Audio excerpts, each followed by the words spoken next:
In the quiet town of Willow Creek, nestled deep in the Appalachian Mountains, eerie tales whispered through generations. These were the stories my grandparents shared, passed down like precious heirlooms of fear.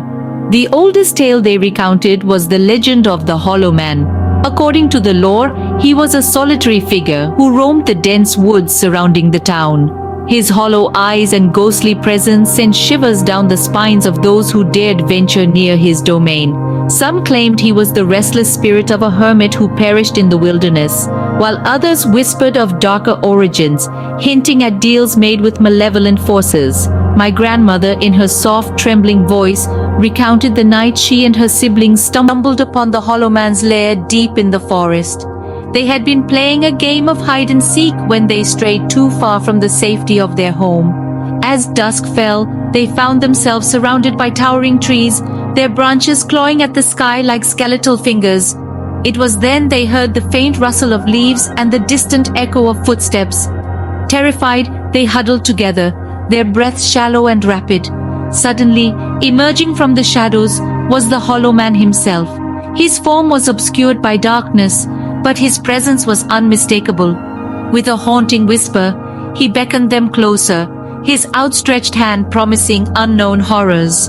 In a panic, my grandmother and her siblings fled, their hearts pounding in their chests. They dared not look back, fearing what horrors lurked in the shadows behind them. When they finally reached the safety of their home, they collapsed in exhaustion, their minds reeling from the encounter with the Hollow Man. Another tale that sent shivers down my spine was the story of the Witch of Willow Creek.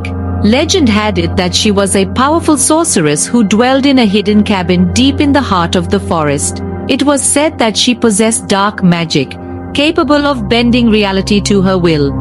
Those who crossed her path were never seen again, their fates forever entwined with the mysteries of the woods. My grandfather, with a solemn expression, recounted the night he stumbled upon the witch's cabin while hunting in the forest. Lost in the dense undergrowth, he stumbled upon a clearing bathed in an otherworldly glow. In the center stood the cabin, its timbers warped and twisted like gnarled fingers reaching towards the sky. As he cautiously approached, my grandfather felt a sense of unease wash over him.